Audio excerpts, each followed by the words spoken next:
6:30, we'll call the meeting to order. I just want to welcome everyone tonight. I appreciate you being here.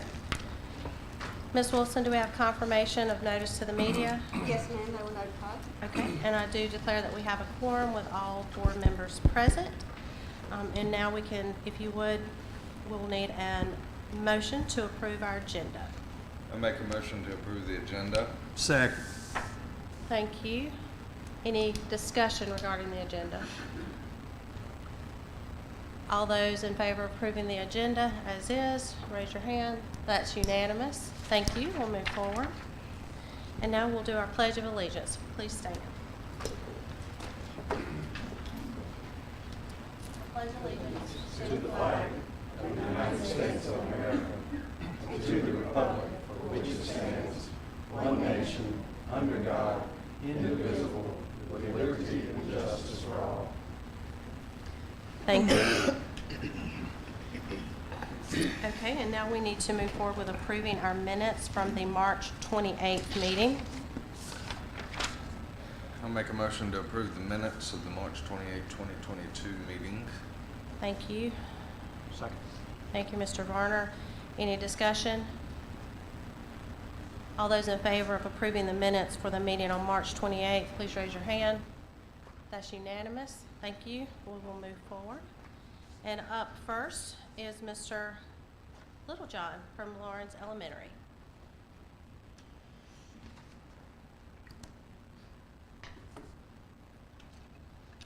I've only just a minute, only 60 seconds in it, forced upon me, can't refuse it, didn't seek it, didn't choose it, but it's up to me to use it, for I must suffer if I lose it, give an account if I abuse it, just a tiny little minute, but eternity is in it. Good evening. Good evening. My name is Carlos Littlejohn. I'm the principal of Lawrence Elementary School. The particular poem that I just recited is called God's Minute by Dr. Benjamin E. Mays. That poem focuses on maximizing time and taking advantage of the opportunities that are presented before you. So if you all will just indulge me for a few minutes, I'm not going to be before you long, but I want to talk just a few minutes about Lawrence Elementary School. To the Board of Trustees, Dr. Thomas, district leadership team, and guests, again, thank you for this opportunity. Lawrence Elementary School, this year's theme is Know Your Why. Nietzsche quoted, "He who has a why to live for can bear almost any how." Knowing your why is a fundamental step in figuring out how to achieve your goals and create a life you enjoy living versus purely surviving. When you know your why, especially in this particular day and age, your life becomes more meaningful and impactful because you're walking in or toward your purpose. I constantly send my teachers, I send the entire staff, little nuggets about knowing your why and making the necessary steps, taking the necessary steps to walk in or toward your purpose. Lawrence Elementary School has about 526 students. Demographics, we are about 46% white, 42% black, and roughly 12% Asian, Hispanic, 2 or more races, American Indian. As you all can see, when it comes to gender, we're about 52% males and about 48% females. We have 2 programs in one. We, of course, have the traditional scholar program, but we also have the Montessori program. 64% of our students are in the scholars program, which is the traditional program, and about 36% of our students are Montessori students. School safety is of paramount importance. We've done several things to enhance the safety, to focus on safety. On Monday, December 13th, SLED agents led by Senior Special Agent Wayne Freeman and Officer Ted Richardson, our school resource officer, they worked on and completed a risk assessment to identify and evaluate potential areas of weakness and vulnerability around the campus. So that was we had a fruitful discussion about certain vulnerable points at Lawrence Elementary School, and we intend to work on those as we speak. On Tuesday, March 1st, Todd Johnson conducted a staff meeting that focused on the RAVE app, which allows us to communicate during crises or crisis situations or emergencies, and we've used that several times since that particular meeting. On Tuesday, March 22nd, our SRO, again, Officer Ted Richardson, he conducted a safety meeting with the entire staff just to focus on the school-wide safety procedures and emphasize the importance of certain things that are going to help continue to keep us safe as a faculty, staff, and student. And of course, we conduct the required monthly drills for the district.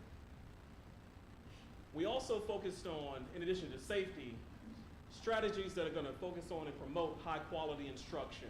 For example, I've got several bullets. We want to focus on enhancing the collaborative planning process through structured time frames and specific agendas for meetings that articulate the what and the how of instruction. I'm very grateful for my leadership team, which is Jonna Finley, our assistant principal, Lynn Bales, our primary instructional coach, and Bailey Hurt, our intermediate structural coach. We meet frequently to focus on things that's going to enhance the overall, our teachers' professional efficacy and increase student achievement. We also train teachers on utilizing the curriculum documents to, again, enhance their instructional practices and increase their professional efficacy. And we frequently summarize data to focus on the teachers' instructional practices and what we can do to increase and improve student achievement. We have the opportunity to have 3 academic interventionists. We have 2 full-time academic interventionists in Kelly Gregory and Ashley Coggins. We also have a part-time interventionist, thank you, Ms. Bennett, to individualize instruction and assess specific skills for targeted students. And as a matter of fact, Ms. Bennett and I spoke today about the full-time interventionists that we're getting next year, so we'll have 4. Again, thank you. And thank you all, leadership team. We also provide professional development opportunities to enhance teachers' instructional practices and, again, increase their professional efficacy. I tell teachers all the time, if you find something worthwhile outside of the district, by all means, please let us know so that we can make sure that you have this opportunity. But Ms. Abercrombie and Ms. Seawright, they offer a very good and worthwhile professional development opportunities in the district. We also offer the 21st Century After School program. 31 students receive supplemental instruction during this particular program to increase their academic achievement. Thank you, Dr. Brink, for that opportunity. We also offer classroom guidance lessons that focus on standardized test-taking strategies, as well as long-term strategies for students to cope with anxiety and depression. I'm very grateful that Mandy Tumblin, she does guidance support. She's not our full-time guidance counselor, but she does a lot of guidance support.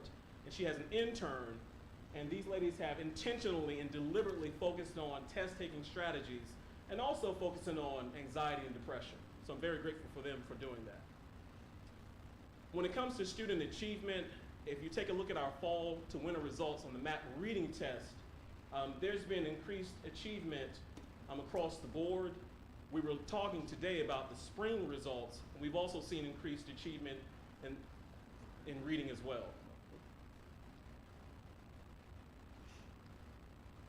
Same for math. We've seen incremental gains across the board from fall to winter, and again, we saw those incremental gains for the spring as well.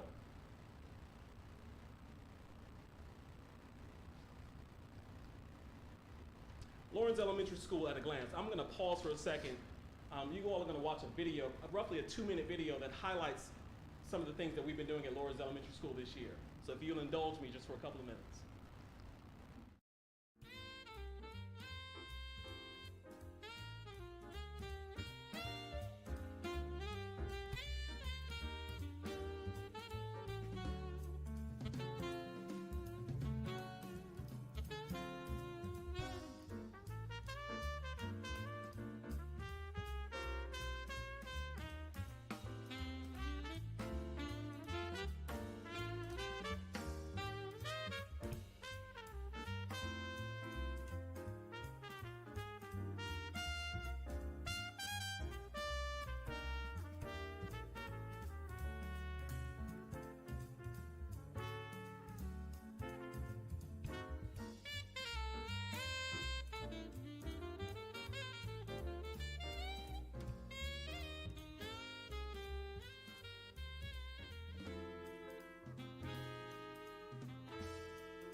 questions, comments, concerns, and/or thoughts? And again, that was just a brief highlight of the happenings and occurrences at Lawrence Elementary School. Our doors are always open. If you would like to come through, that's for anyone. If you all would like to come by Lawrence Elementary School and visit, pop in, we welcome. So again, to the Board of Trustees, Dr. Thomas, leadership team, and guests, thank you for this opportunity to lead and serve at Lawrence Elementary School. Thank you, Mr. Littlejohn. And I think we actually will be visiting your school in a few days, maybe next week. Next, we have our superintendent's report from Dr. Thomas. Okay. Thank you, Madam Chair, members of the board.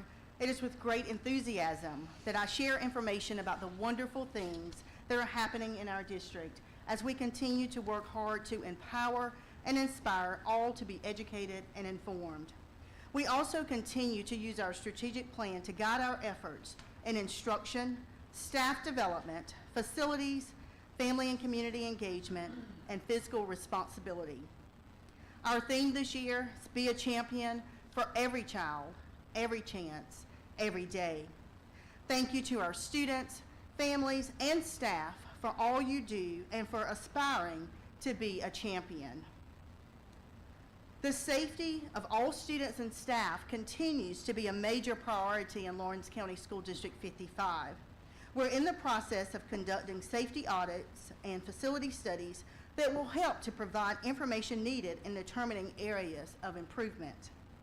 Article and drug canines frequently visit campuses throughout the district.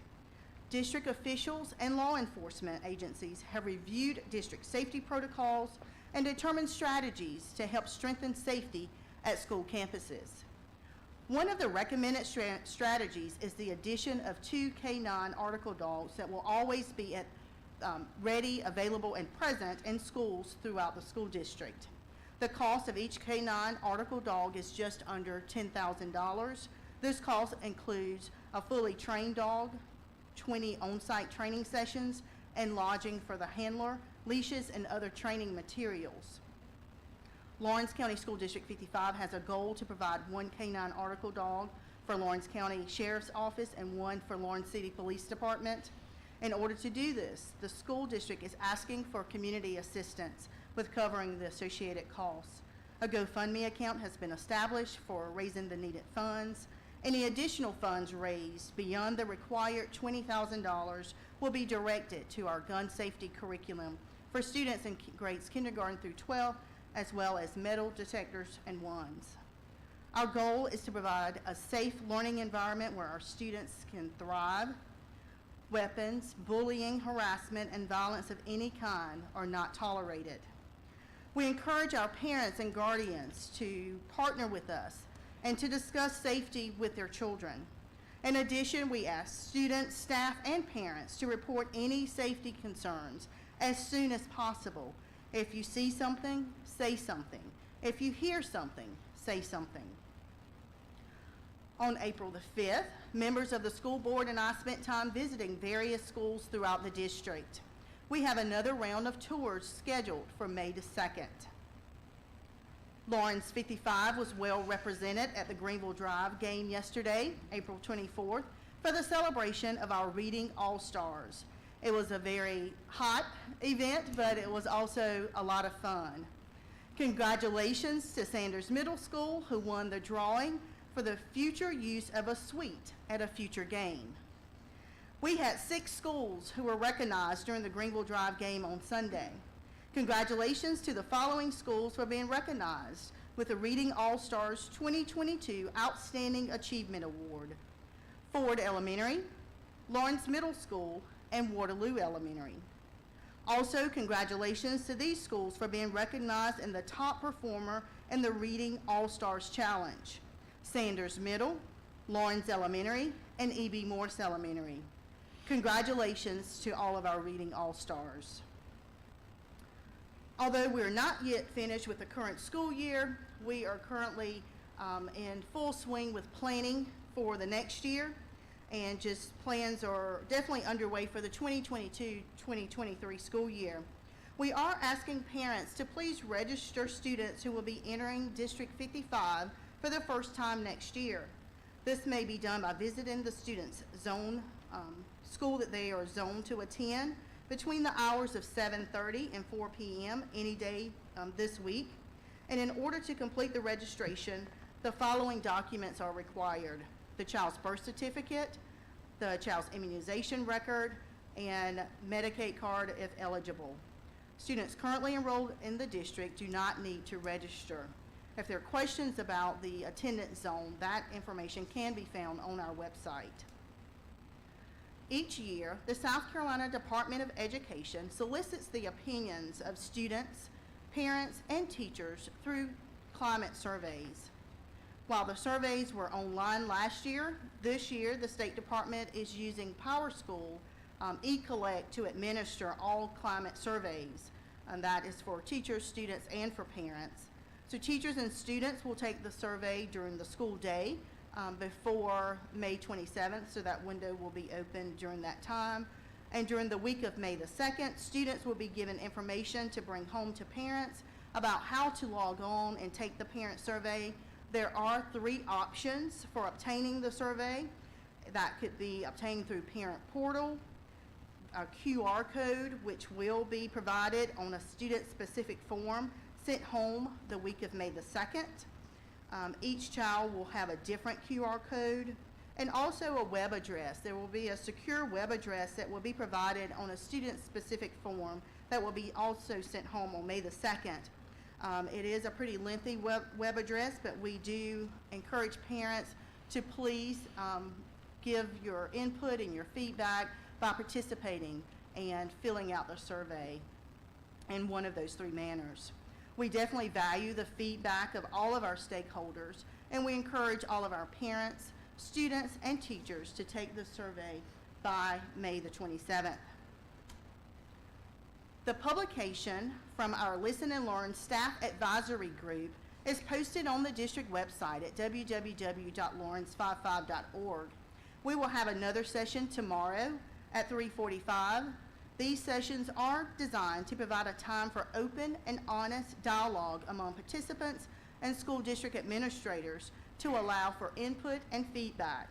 Additional meetings will be scheduled with various stakeholder groups.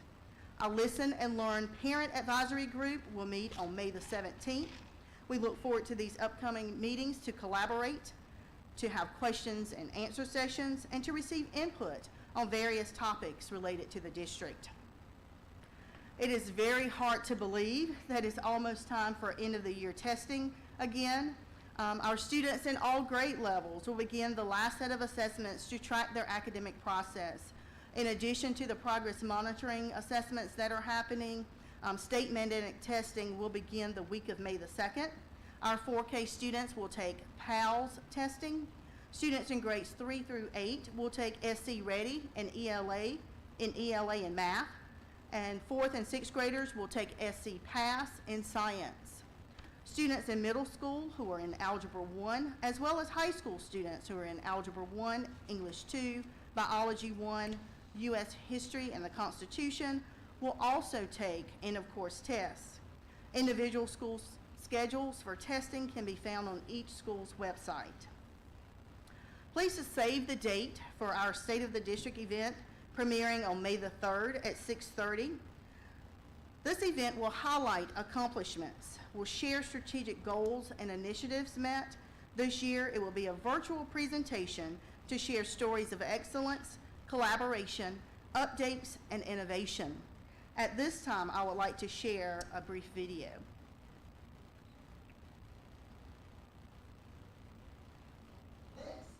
Lawrence County School District 55. Learning together and advocating for all. Empowering and inspiring all to be educated and informed. Every child, every chance, in every classroom, every day. To our students, staff, parents, and community, it's time for the 2022 State of the District.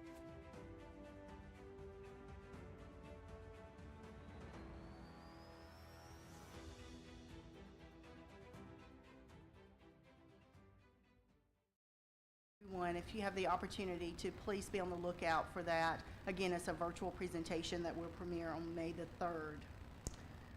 The South Carolina Family Code Night. This is a free event for families with students in kindergarten through 5th grade.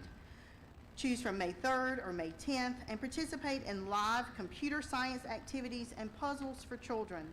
Learn about interactive apps, and by participating, you may also have the opportunity to win great prizes. You can register at the link that's provided, and this is on our website. It has also been sent out through our newsletters as well, but there's an opportunity to register for this exciting event as well. We will observe School Lunch Hero Day throughout the district on May the 6th. This is an opportunity for parents, students, and staff, and the community to say thank you. To say thank you to our student nutrition professionals for all they do each day to feed our students. This group serves 3,500 breakfasts and 4,000 lunches each day. When our community was suddenly impacted by the COVID-19 pandemic and schools had to close, our student nutrition professionals never wavered in their commitment to ensure that students had meals available to them. These heroes offered meals through curbside pickup and many loaded meals on school buses to make deliveries in neighborhoods. From the initial impact of the pandemic through June of 2021, the district served 1.9 million meals. Be on the lookout in the coming weeks for additional information regarding our summer meals program. Moving on Main is our Main STEAM Saturday. It's planned for Saturday, May the 7th. The event will be held on the Lawrence Public Square from 9 a.m. until 12 noon. This is a partnership event with Main Street Lawrence and the Lakelands Region YMCA. Lawrence 55 schools will set up a showcase of STEAM opportunities that are provided for students. There will be a 5K run walk, a band, and other fun activities. Stay tuned for additional information. Last week, we had the opportunity to celebrate Volunteer Appreciation Week. This was a time to honor our volunteers for their invaluable contributions that they make to help keep our district moving forward. I would like to take this opportunity to thank all of our wonderful Lawrence 55 volunteers that give so much of their time and who are dedicated to our district. Thank you. This is our second year with our Reading Buddies initiative. Last year, I asked the Teaching and Learning Department to help me to implement this initiative as we understand the importance of early literacy. A reading buddy is a stuffed animal that students can read to or cuddle with while a caregiver reads to them. Each volunteer will be given the supplies to stuff an animal, insert a heart, create a birth certificate, decorate the animal's home, and write a short letter from the animal to the child. This is very similar to the Build-A-Bear concept. We really enjoyed this opportunity last year, and we definitely said that this was a keeper and that we would continue to do it from year to year. It was great actually spending the time with the volunteers and seeing the joy that they had with just the process of being able to do this for our students. So on May the 10th, from 9 a.m. to 3 p.m., volunteers will help assemble reading buddies and reading bags. So if anyone's interested in volunteering, definitely give us a call. And on June the 7th is when our 4K students will have an opportunity to come in, and they will shop and pick out their special reading buddy and also receive books and reading materials as well. So we're very excited. It was just a wonderful experience just to see the students and to actually have an opportunity to meet them, interact with them, read with them. And so we're looking forward to these upcoming events. The Amazing Shake was created by the Ron Clark Academy to help teach students about the habits, skills, attitudes, and soft skills required to being successful students, adults, and overall citizens. We're happy to provide this opportunity for students in grades 5 through 8 in Lawrence County School District 55. The Amazing Shake competition will take place on Saturday, May the 21st. Specific areas of focus include compassion, discipline and poise, respect, leadership, confidence, social grace, and communication skills. We have been working on these attributes with participants at the schools. The May 21st event will be the activity where the participants will have an activity to actually showcase all the things that they've learned and that they've practiced with these essential skills in a fun and competitive environment. Again, we are searching for volunteers for that event as well, so if there's anyone interested in volunteering, please contact Dr. Tawo Barksdale for that opportunity. Congratulations to our Lawrence District High School seniors, Lily Galt and Audrey Maddox, who were selected as South Carolina Teaching Fellows. Both students received $24,000 scholarships to Higher Learning Institute of their choice. We're very proud of these two individuals. Congratulations to Ella Atkins, a 5K student at Waterloo Elementary School, who was named the Champion Spotlight Student. And we just want to say thank you to Ella for being a champion. Not only do our students excel in the classroom, but we have many who shine in athletics as well. Last week, 4 Lawrence District High School seniors signed for college athletics as follows. Jackson Edwards is going to play baseball at North Greenville University.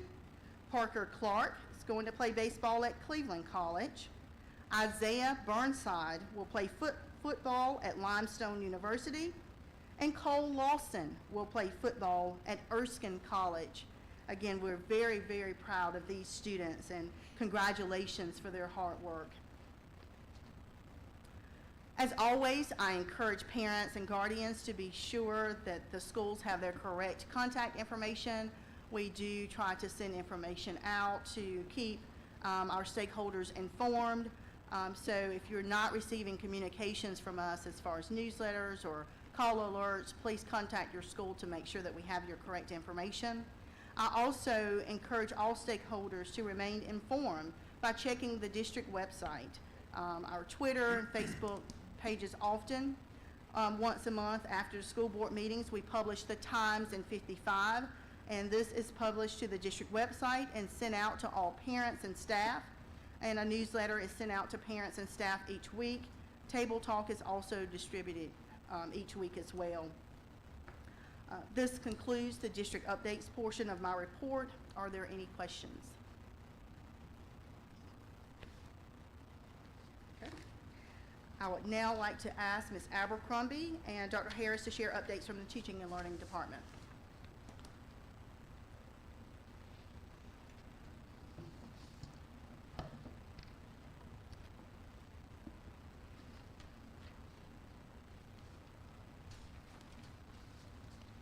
Good evening, Madam Chairman, board members, Dr.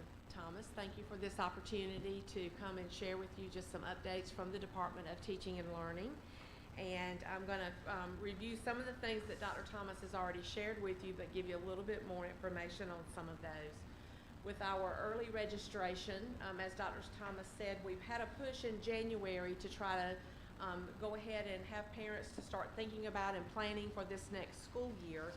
And those current numbers from that registration in January, we have had 41 3K students to register, 113 4K students to register, and 35 5K students that are not currently enrolled in our district to register. So we just felt like that we have some more students out there in this age range, and we want to encourage parents to please go ahead and register your child now so that we can also plan for next year and help us as we are trying to plan at the school level. So we sent home a flyer with all students with interim reports on Friday. So if you had an opportunity to look at your student's interim report, there was a flyer with information about that registration, and it's also on our website. Yesterday was a fun day at the Greenville Drive Reading All-Star Reading Challenge event, and we are so appreciative to Michelin of North America and also to the Greenville Drive for allowing us to participate in this, because this is the first time that they have reached outside of their already designated area to allow our district to be a participant. And so we were very pleased and excited with that, because it definitely was an incentive to promote reading with our students. And so just a little bit of information from our district. We had 1,486 students who submitted reading logs, and of those, that was from kindergarten through 8th grade. So we encouraged our students to read at home as well as during the school day.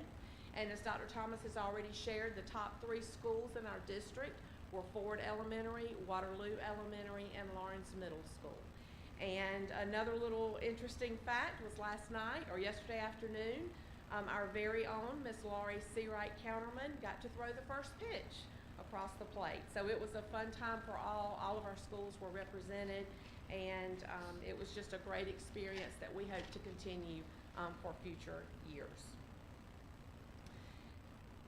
We are very much a district that promotes reading. We feel that it's a very important part, and we do that in many different ways.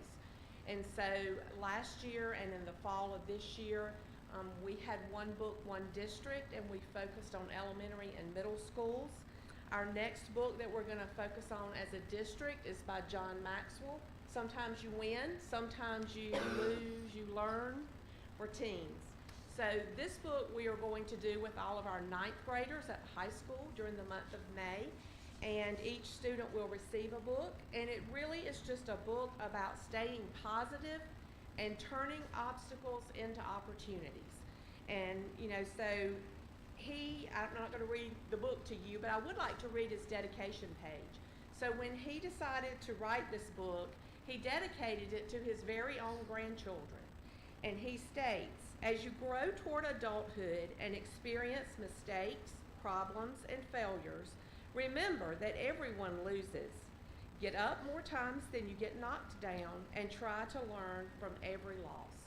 That's how you turn obstacles into opportunities. So we feel like this will be a great book for our 9th graders to read as we continue to support them as they finish out their high school years. And so that will begin in May for our 9th grade students.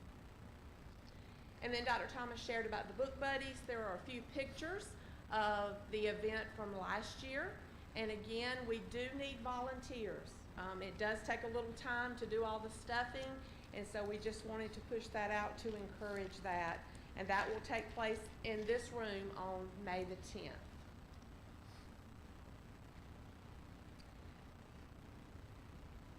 Part of our training with the South Carolina Department of Education, in our district, we are part of the Palmetto Literacy Project.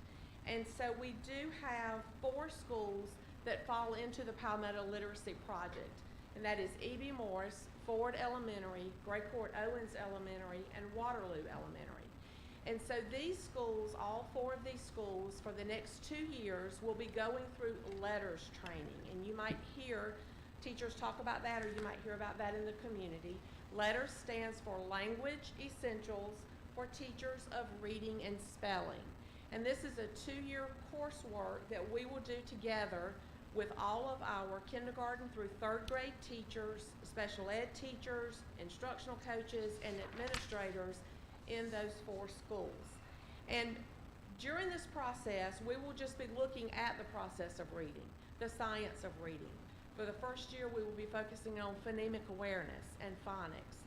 But we will also be looking at comprehension and all the things that we know that good readers need to have to be successful. And so it is evidence-based, it is research-based, and we will be going through that training as a district for the next 2 years. As we are going through that training, the Department of Teaching and Learning will also be training the teachers at Lawrence Elementary and at Hickory Tavern, so the 2 schools that are not part of the Palmetto Literacy Project. And those trainings will take place on our already scheduled professional development days during 2022, 23, and then also during 2023, 24.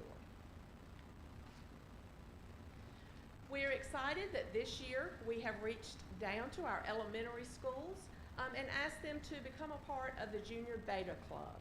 And so this is, of course, is a nationally recognized club, and the motto for the Beta Club is to let us lead by serving, and the purpose is to promote the ideals of academic achievement, character, service, and leadership among elementary and high school students.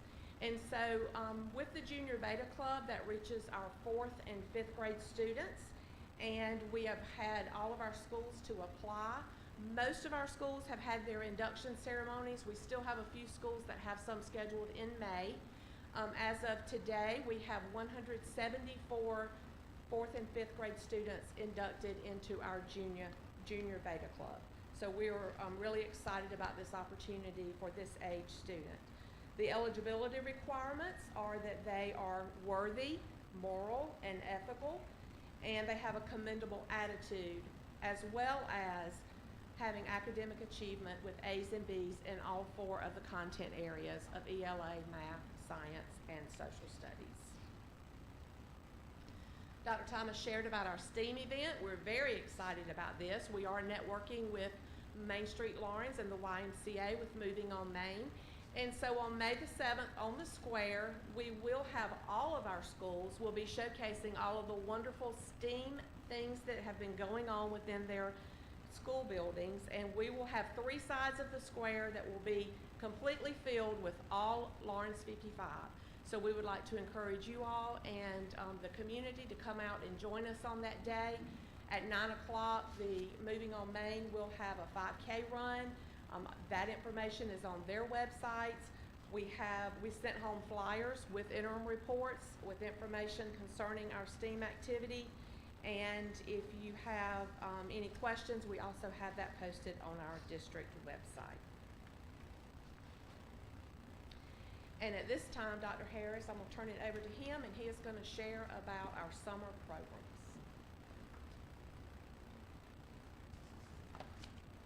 I have just 2 slides on something that was once a great motivator for me, and that was summer school. I told myself as a young boy, you would never have to have a conversation with anybody about summer school, but that was in a different day. Back then, everything about summer school was consequential. It was a requirement that somebody went. If you had to go, you were made to go. Today, we have a little bit of that, but we also have a lot of opportunities that are available to our students in summer school. So when you look down this list and you say, well, we have a lot going on in the summer, we do, and for the most part, these are of great benefit to our students. The CERDEP program we will have at all of our schools, Rising 4K and 5K. This is a state-funded program, and this is students based mostly on socioeconomic levels. So we get those students in and give them some work during the summertime, and they benefit from that later on. Summer Reading Camp is something that is mandated by the state. These are 3rd grade students, and these are students that, because of test scores, because of reading levels, they need some extra work, and they get some very intensive work during the summer. And this part of summer school is a little bit longer as far as the school day is concerned. Okay, so that is something we're trying to get those kids back on schedule as far as their reading levels. And through a grant this year, we'll also be able to offer reading camps to 1st grade, 2nd grade, and 4th grade students as well. State mandated, it's state mandated and funded. The community partnership grant is what I'm talking about as far as the other students that can come. One of the programs that's been a great success for us over the last several years has been summer PE at Lawrence High School. Rising 9th graders from the middle schools will be coming together and taking that course for credit, and they were able to get that out of the way during the summer, and it opens up some opportunities for them in their schedule for later. The 21st Century programs at all schools and summer extension through the YMCA. This is funded through our 21st Century grant, and a large number of the people that are going to be going through summer school will be going through in this part. We will have a fine arts camp for 2nd through 5th graders. All of our elementary schools will be involved. That will be 2 weeks in July, and that will be students who have expressed interest, particularly in art or music. Title I funds supplement some of the programs that you've seen, right now schools are working through planning and invitations that are going to be sent out, requirements that are going to be made for some students to come to summer school. Those assignments are currently being organized in all of our schools. So that's a quick rundown of summer school, and a lot going on, a lot to plan for between now and then. Appreciate all the planning that goes into it, and everything that has to be pulled off for that to happen for these students. Any questions that you might have either tonight or later, any questions the public might have, you can refer those to me here at the district office, and I'll either give you an answer or I can get you an answer. What about dates that. in July for the fine arts? Fine arts starts on the week of the 11th, and then I think the week of the 18th, if I'm not mistaken, are the two weeks for that, back-to-back weeks. Any other questions? Okay, thank you. Thank you, Dr. Harris. Ms. Abercrombie, I actually have a question for you. The letters training. Yes. Do you guys have any statistics on how this has helped students in other districts improve? I do not have that with me tonight. It is research-based, and we actually, across our state, the training started for some districts last August. So some districts are almost finished with their first complete year. Some districts, the second phase started in January, and then we were in the last phase that will begin this August. But I do not have any information with me on that today, but it is Okay. research-based, and I will certainly look for that. Thank and you. Try to get that. And then I just had one other question. The Junior Beta Club, the criteria that you listed, is that directly from, say, like a Junior Beta Club website, or is that the criteria that you guys have established? It is from the National Beta Club. Okay. I would challenge you to be more creative and come up with a different word than worthy. Because I think all of our students are worthy, and that terminology in today's society, with the mental strain that our students have been under, you know, the student may not get in for other reasons, but I don't think it should be because they're not worthy. But that's just my personal thought on that. I'm very uncomfortable saying that you have to be worthy to be a part. Well, we certainly can look at that, So- and that did come, right from the Beta Club. Well, website, and that's why I so asked that question, can so I make just wondered where it came adjustments to it, from, though. so, thank you. All right, thank you. Any other questions?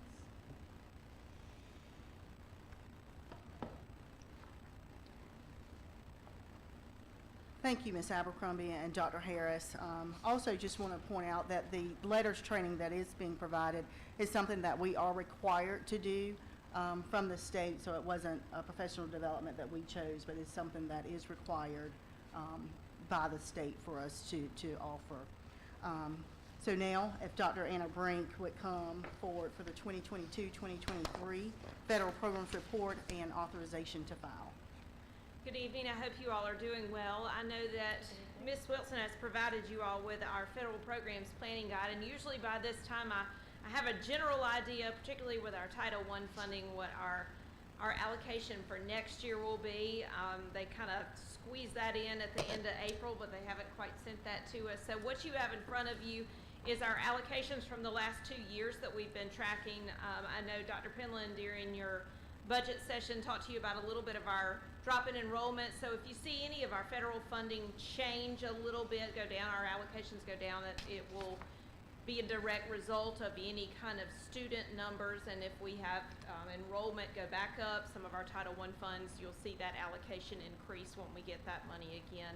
And so what I've done, and this is what I use for federal program planning, what Dr. Penland and I discuss and go through, and I have really enjoyed meeting with, I have met with every school leadership team over the spring.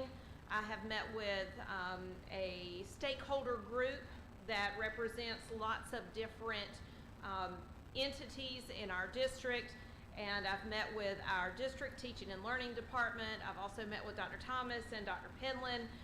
concerning all of these federal programs. And then I've saved the best for last. I hope next week I get to go and meet with some of our high school students that also serve as our school improvement council and get their feedback. And let them know what we do in federal programming and funding, and talk with them about our school improvement and long-range planning goals.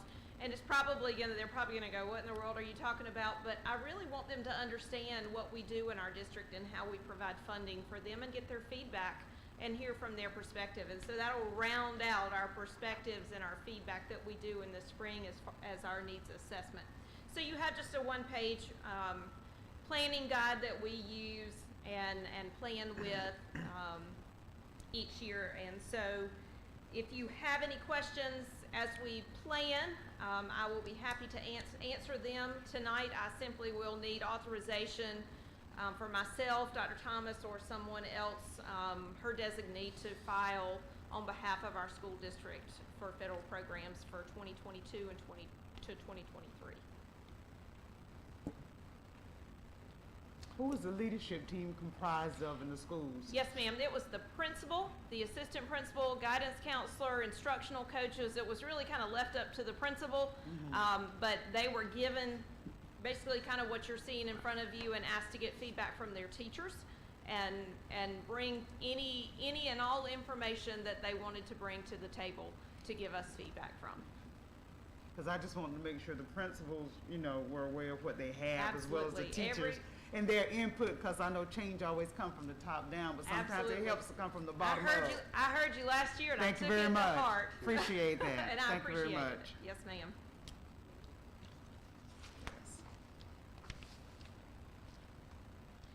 If there's no other questions, this one will have needs a board action. Okay, so Dr. Brink needs board action with a motion for us to move forward. I make a motion. Oh, Go ahead. Authorize the superintendent and/or the superintendent's designee to file for federal programs for the 2022 and 2023 school year. A second. thank you, Mr. Varner. Mr. Patterson, are there any questions or discussions? All those in favor of approving the motion to authorize the superintendent and/or the superintendent designee to file for federal programs for the 2022-2023 school year, please raise your hand. That's unanimous. Thank you. Motion is approved.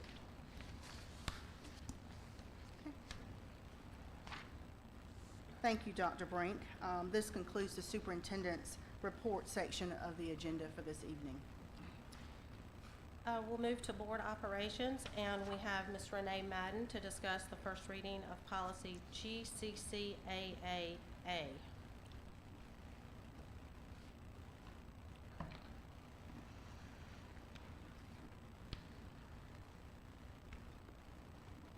Dr. Thomas, Madam Chair, board members, I'm here today, or this evening, to bring to you for first reading about one of our leave policies.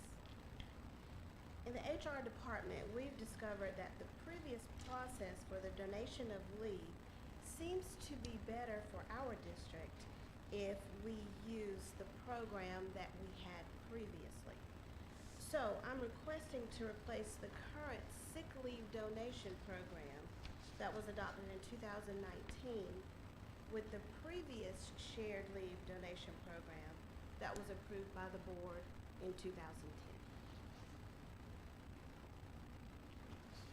Ms. Madden, since this is just for first reading, I just want to ask you a couple of questions, if that's okay. The old policy that you are requesting to revert back to has a committee scenario, and the new policy, I didn't see that. Is that correct? Or did I miss that? That is correct. Okay. How quickly does the committee respond to those types of requests? In my experience, and we had, as I said, the shared leave program from 2010 to 2019. Before we appoint someone to the committee, we make certain that they are available to meet at 7:15, 7:30, at a last moment type of notification before we even put them on the committee. And when I say a last moment notification, if we get a shared leave request on Monday, we like to go ahead and try to act on that request by the following Monday. So, it is true that everyone is not always there, but we have had a quorum in the past and we've been able to move pretty quickly with the requests. What have you found with the new policy that just isn't working for us? Well, the feedback that I have received, and it was feedback that I did not solicit. I need to make that clear too. But some individuals like the anonymity of the old policy we had, where a person would not go up and ask another person for days. With the previous policy, the way that it worked was if we had the committee meeting and the person was approved, we would send out a request for days because someone has had a catastrophic event. We don't tell what the event was. That was the purpose of the committee, to determine if it was truly catastrophic or not. We send a request for days, and if people care to donate, they are able to do so. The way this policy reads, if someone needs days, it is acceptable and almost the norm for you to solicit someone to donate days for you. So it put people in situations where they would say, I don't want to donate, or I will donate, and then they don't actually donate. And then sometimes it would work out. But that was the number one reason, the anonymity of the previous policy versus not really having that much anonymity of the policy that's currently in place. Thank you. Has anyone ever been denied leave? Yes, ma'am. Yes, ma'am. Do many And- people donate leave? I'm sorry? Do many people donate leave? They do, or at least in the past they did. And I mean, let's be honest, if a situation does happen to be going on at a school, sometimes individuals in that school will be aware of the situation. But since we have gone to the new policy, not had that, we had a difficult time trying to get days. Will it also remove the minimum requirement for eligibility? No, it would not. It does change, however. For the old policy, or let me restate that. For the policy that we're currently using, in order to receive, that's what you're speaking of, in order to receive, you have to have 3 years employment, exhausted all leave, still be out on leave, and you can still get no more than 90 days. On the one that I would like to revert back to receive, you have to work 30 hours per week, so you have to be a full-time employee. You're approved due to a catastrophic medical condition. You do have to show that you've had judicious use of your days, and that is pretty easy to tell when you pull the attendance report. It's a committee decision. The committee is made up of various people, non-certified as well as certified. And you can still only get 90 days per year. But it will remove that 3-year requirement, though. That is one thing Yeah. that would be removed. The requirement is now, if we go back to that, would be that you are a full-time employee. And full-time being a minimum of 30 hours per week.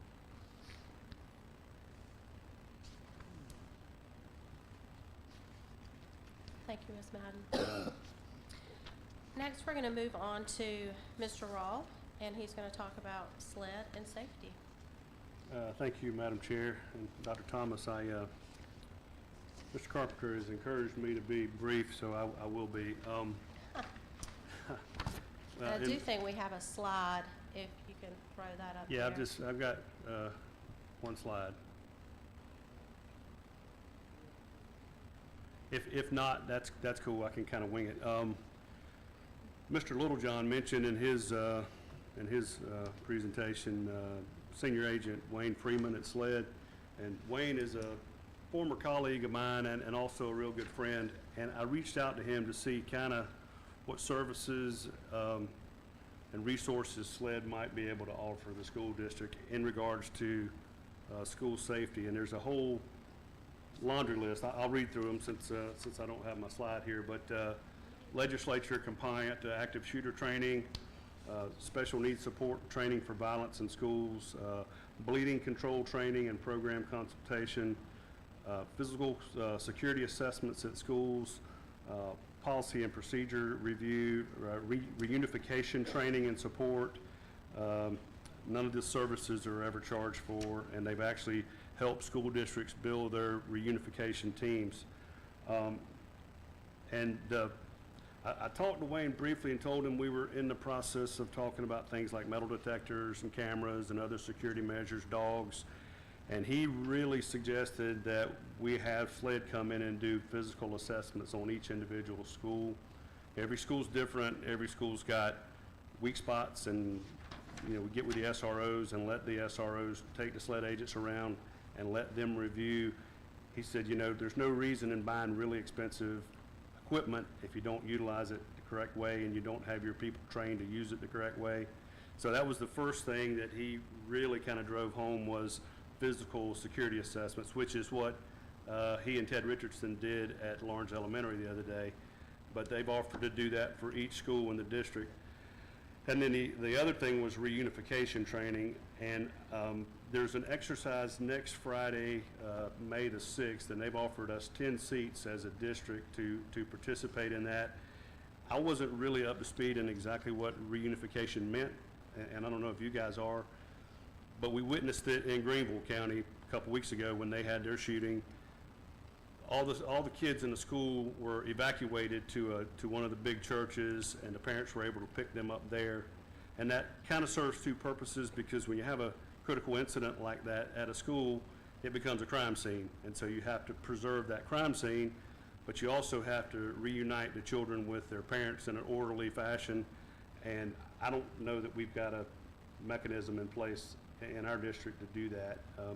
But that's what this training package is about. Next Friday, he's offered 10 seats, no charge, and my gut reaction was, hey, I'm a board member. I'm not boots on the ground in the school every day. It needs to be SROs and teachers and administrators. And he said, yeah, that's true, but also as a board member and as a superintendent, we need to know what we're dealing with. So he encouraged us to bring as many people as we could, up to 10. And as soon as I get a head count, I can get back in touch with him and let him know who's coming and get a little bit more details about it. But I would encourage us to do that. And I've talked to Chief Cofield Lattimore at the city. I think she wants to send some of her folks. She was going to communicate with the sheriff's office and see if they were going to send a couple of their folks too. Obviously, you don't want to take all your SROs at one time to do that, but I'd love to see us represented well next week. That's all I've got. How quickly could they come to do the other schools? I have to get with him and have him schedule that, but he acted like he'd, be pretty responsive. So I think they've got a team of 5 or 6 agents that do that. Okay. They come to the schools to do it? They'll come to each individual school and spend several hours, looking at the facility, talking to the teachers and the janitors and the everybody, and figuring out what the weak points are, and how to best defend that school, and whether it's with physical security like metal detectors and dogs and that kind of thing, or if it's training. So it's kind of an outsider's view of what we need to do, kind of an independent audit. I know May is a testing month, and it would be good if they could come here for everybody. I know it couldn't do it all at one time, but that would be great, because Yep. every school is different. Yeah, and a lot of the other training that they offer, like the bleeding control and things like that, those are things that I know we're doing, but if you don't use those kind of skills, they're perishable. And if it's been 2 or 3 years since you've practiced putting a tourniquet on somebody, you don't want to be trying to remember that when you've got an injured child that's bleeding out in your classroom. So things like that I think are super important. And they're willing to come here. We can host those kind of trainings, and they'll do it here for us in our district. So that's all. Anybody got any questions? I don't have a question, I have a comment. That is the reunification, it's not the first time we've heard that. We had a training in New Orleans after Katrina. And that's what happened with the citizens of New Orleans. They didn't have a plan. And everybody turned out to be displaced. At that time, they were talking about natural disaster. I mean, it is horrible because, I mean, this happened during school time. There's kids everywhere. They had kids all the way out in Indianapolis, Missouri, and nobody knew where they were. And you find out the family was the same way. So, you know, the thing we live in today, and they keep talking about on this 35, 26 corridor, where this thing is about this earthquake thing. We have a potential earthquake here. I think we should be mindful of because it can happen here. Dr. Thomas, is this something that you would like to maybe have a meeting and move forward with? And Absolutely, absolutely, and definitely we'll be able to share some information. Dr. Harris has been working with law enforcement on the reunification plan, so there's a plan in place, but would definitely love additional feedback to see if there are any adjustments or anything. But we've had ongoing meetings about reunification as well, but definitely interested in This moving this forward. class next week is, SLED's hosting it, but it's being put on by a foundation, a nonprofit foundation called the I Love You Guys Foundation, and that was a foundation that was started by a father and a mother that lost a child in a school shooting in Colorado, and they're kind of the leaders and experts in that field, and I really think it'd be beneficial. Do you know the times for the? I don't know the Okay. times. I just know it's on May the 6th in the Columbia area. I think Gilbert, Gaston. But I can get, as soon as I get a list of names of people that want to attend, he was going to hold 10 slots for us. So when I get a roster, I can get more details. Sounds good.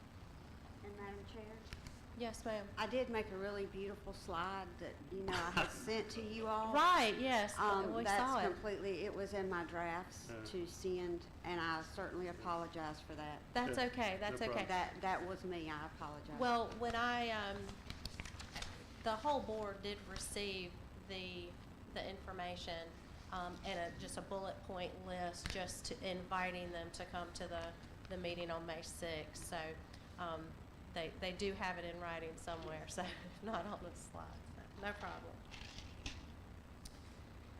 Okay, we'll move on to finance and operations, and we have Mr. Lawless to present the monthly financial report and to discuss impact fees. Good evening. Good evening. I think each of you received a copy of the finance report for the month of March 2022. Our balance with the treasurer as of the end of March was $11,380,955. Our revenues for the fiscal year to date through March 31st was $37,942,448, with expenditures for that same period of $32,990,592, for a difference of $4,951,856.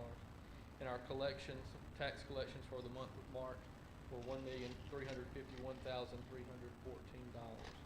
Does anyone have any questions about that? Okay.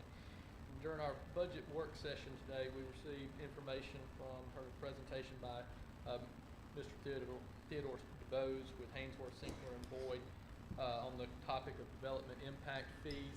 That's a topic that had been discussed in a few meetings involving some members of the board, but probably not as a part of the full body. That is something that this district should consider at some point in the near future. Obviously, if there's any action to be taken, it would require any kind of motion from that. But at this point, I believe we just received information.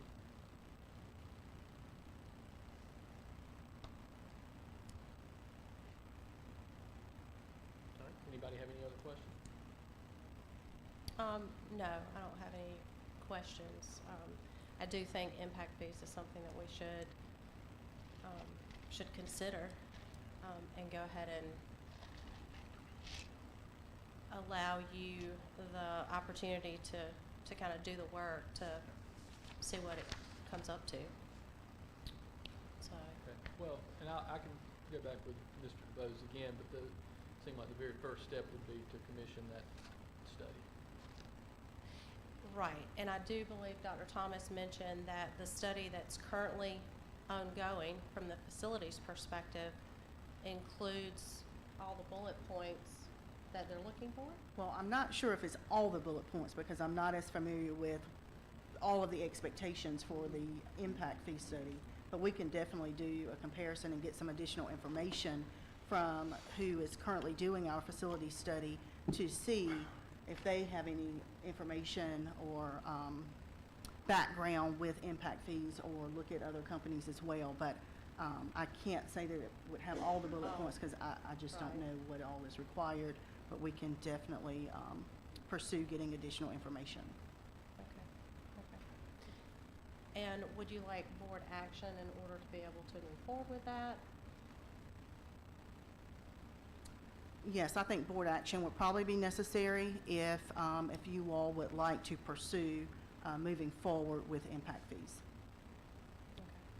I think it wouldn't be necessarily moving forward with impact fees, but moving forward with the investigation to see if it's something that what it comes up to. But you know, it comes to the county, so I'm trying to. Well, and I think with this facility study that we're doing, that's gonna cover 90 to 95% of what's needed for the impact study to begin with. So if we wait on that to come in, then we can circle back around maybe with Mr. DeBose and take his input on that. And then if we need an additional study in order to do that, he can kind of guide us as to where to go on that. I'd hate to waste the time. I'd hate to lose another month. I mean, they're gonna start digging, and then once they cut the permit, we've lost the We've lost the opportunity. So what I would say is we ought to authorize either an addendum or a change order to the current study to be able to make sure it includes everything, or commission a whole another parallel study that would include everything we need. That's the one that's $50,000, isn't it? Yeah, that was my kind of, I know what engineers charge, and studies are usually $30,000. Doesn't matter what you're studying, that's kind of what it costs. And that's, I don't think we ought to just sign off on it tonight until we get a hard figure to know what it's gonna take to do it. I mean, I know it might need to be done, but, you know, if we're talking about tightening some things up, we can't just go free fall into other Agree things there, either. too. I think we need to find out what the cost is, I mean. I think the first question is to determine what the current facility studies include and what's lacking that would be needed for the impact fees. Cause I To be think assessed. Ms. Ware's right. He did state that We stress county there's council, something so with I the don't county know that has to problem. happen first. No, this is No. first. We have to say, this is what we want, we have to say, this is our plan, then we take it to the county and the planning commission. I've had this conversation a couple of times, the only reason I'm saying this, and we have to be the leaders in pushing this through. You know, and whether or not it happens in the end, you know, I don't know what will happen, but to investigate and move forward, we have to be the ones to start the process. It starts with us and then goes to the county. We gotta show the why we need it. How soon will the Right. buildings be going up that city and county talked about, that you've been in meetings about? How soon or quickly is that gonna take place? Do we know or have a general idea? I don't have any current information. I don't know if Mr. Lawless or Dr. Harris, if you've received information about breaking ground dates for as far as the homes that are being built. Any updates? When we were in Gray Court on our tour, I believe, I think it was you, Mr. Varner, was having a conversation with someone there, and this is just all hypothetical, I mean, secondhand, but they had heard that they were gonna break ground on the development in Gray Court in September. So, I mean, time is of the essence for us to at least get in front of it, to see if it's something we want to move forward with. And we have already been researching and investigating, so nothing would be needed for us to continue with that. It would just be if that's something that you all want to, if we could move further than that, because we've already been doing some research and investigation. I think we need to. I think at this point, the question is to ask whomever's doing the facility study to add that, or what are they lacking that we need, and how much would it cost to get the extra? Dr. Dillon and I met with them when we first set that up. There was definitely a checklist of items that we chose. And whether that's going to match up or not, we just have to see, because as you added, obviously the cost added, and so we have to go back and look at the boxes that we checked and what we're paying for right now as far as service stations. So if not, if we're using, I'm sure we could add what we're lacking. And probably at a lesser cost than creating something from scratch. Okay. Board action to approve that, I don't know, Or doesn't you- feel like it. Yeah. Feel like you can move forward with that unless I you. think the expiration of that wouldn't necessarily concede board, I mean, I don't think it'd take board action to look into it. Right, yeah, I don't think so, not, Just ask the question and say, hey, we discussed this the other night, is there any, what are we not covering, what's the additional cost if we do cover, that sort of thing, and then, if we feel the need to move forward with that, I mean, how do you handle that? Do you call a special meeting just to get the cost, to make that decision? Do you leave it up to her? Where do we go from there? I think we'll just determine that when you get the information. Just, because if it's not an additional cost, if it includes everything, or if it's, there won't be anything needed. Do we have a completion expectation date on the facilities report now? The demographics part of the report is done. Okay, Facilities assessments are not all done. Those have been a little bit slow rolling getting through. We're hoping to get ahead of where we are right now. And I just talked to the architect today, so. I mean, are we talking 30 days, are we talking 60 days? I mean, just any kind of general. These were supposed to be completed in January, so they have been significantly delayed. Oh, But I can talk with Ben Thompson tomorrow, and he'll know, I'm sure he'll know about impact fees and what is required there, and if we need anything else. I can get some information fairly quickly. I don't think that side of it holds up what we're talking about in terms of impact fees. I think the demographic part of that should be what we're looking at for that. yeah, probably so. Okay, okay.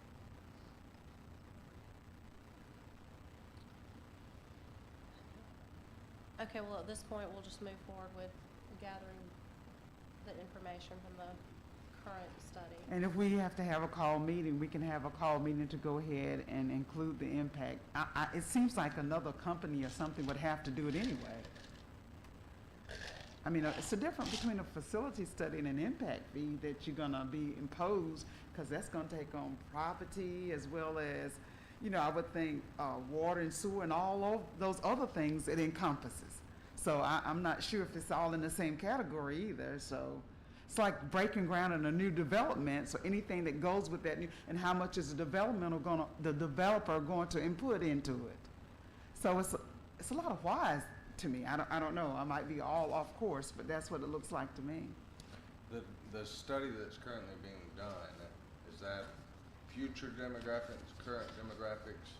It's for the future and the facilities that are needed to cover that with that not come with an estimated cost there?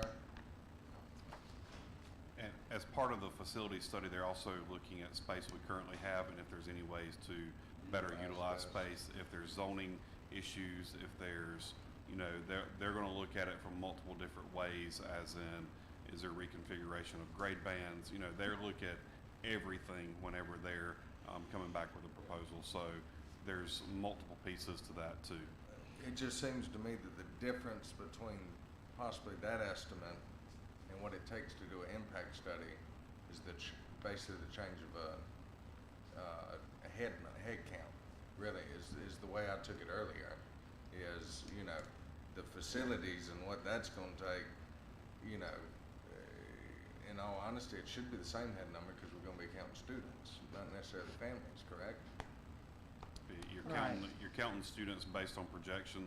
They're currently projecting 0.6 kids per household versus, I mean, that would be in school age, but not really giving us projection of what grade band they'd be in. And the reason I asked that was off of your comment. It may be, it could be close enough to where that same company could do it, so it may not be a big deal. You know, we just don't know. Yeah, we Those don't. questions just gotta be But you know, answered. infrastructure, Yeah. sewer, I mean, roads, parks, every time, you know, They- type of they ought to- facility study. They ought to provide that as well, because what they're going to do is give us direction as a district as to what they see best suits us, whether it be adding on to our current facilities or building new. So they're going to include all that cost as well already. But I think it comes only in play when you build new, according to what Theo DeBose explained. It could be an addition to a building as well, based on what I read in his report. It just cannot Yeah. be a renovation of. Right. space. Right, not a renovation of Right. current, but it could be an add-on. But it has to be new. It's hard to build new onto old when the old is so weak. Oh, I know. I just find it important that we, at least keeping cost in mind, entertain the idea of how the growth can help pay for things happening in the district versus putting all of it on our current taxpayer base. So,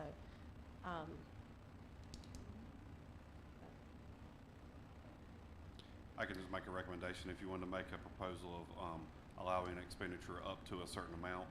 And if it was over that, we could come back to the board to ask, do you want to continue to go forward with a impact fee or an impact resolution that would be cost more than X dollar amount? not knowing any idea of what a study cost, I really wouldn't even know where to begin with that. Unless you had a number in mind, because I don't like Mr. Varner's number. And I'd hate to lay that one out there, because then they'll come back exactly that number. If they Yeah, so yeah. Yeah, I wish you hadn't said anything. No, I think we'll just kind of leave it open book right now, find out what we can find out, and then we can. We'll circle back when we need to. Because I would think all it takes is a phone call to say, hey, do you know what this is? What does it take differently than what we're already doing? That should be a fairly simple. Yeah. Yeah. So, Thank you, Mr. Lawless. At this point, we do have executive session on the agenda, so we would need a motion in order to do that. I make a motion. Do what? I do apologize. I don't think we have any, but Ms. Wilson, did we have any public participation? I did not receive. Thank you. I'm sorry, I had asked that in advance, but thank you. So we do need a motion to move into executive session. All right, I'll make a motion to enter executive session for review of the superintendent's goals and evaluation instrument, to discuss the superintendent's annual review date, and to discuss the certified employment contract recommendation for school year 2022 to 2023. Second. Thank you, Mr. Patterson, Mr. Hughes. All those in favor of moving to executive session, please raise your hand. That's unanimous. Madam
call the meeting back to order. Everyone's here. And we do have a couple of items that we need to take action on from executive session. So if we could have a motion regarding the contract recommendations first. I make a motion to approve the certified employment contract recommendation for 2022-2023 school year as presented by Dr. Thomas. Thank you. Second. Thank you, Ms. Ware. Are there any questions? All those in favor to approve the certified employment contract recommendations for 2022-2023, please raise your hand. That's unanimous. We will also need a motion regarding the annual review date for the superintendent's contract. I'll make a motion to at request of the superintendent to change the superintendent's annual review date to June of each year. Thank you. Second. Thank you, Mr. Hughes. Are there any questions? All those in favor to change the annual review date of the superintendent to June of each year, please raise your hand. That's unanimous, I think. Okay, unanimous. We'll move, that motion passes. And now we need a motion to adjourn. I so move. Thank you. Second. Thank you. All those in favor of adjourning? Motion passes. We're adjourned.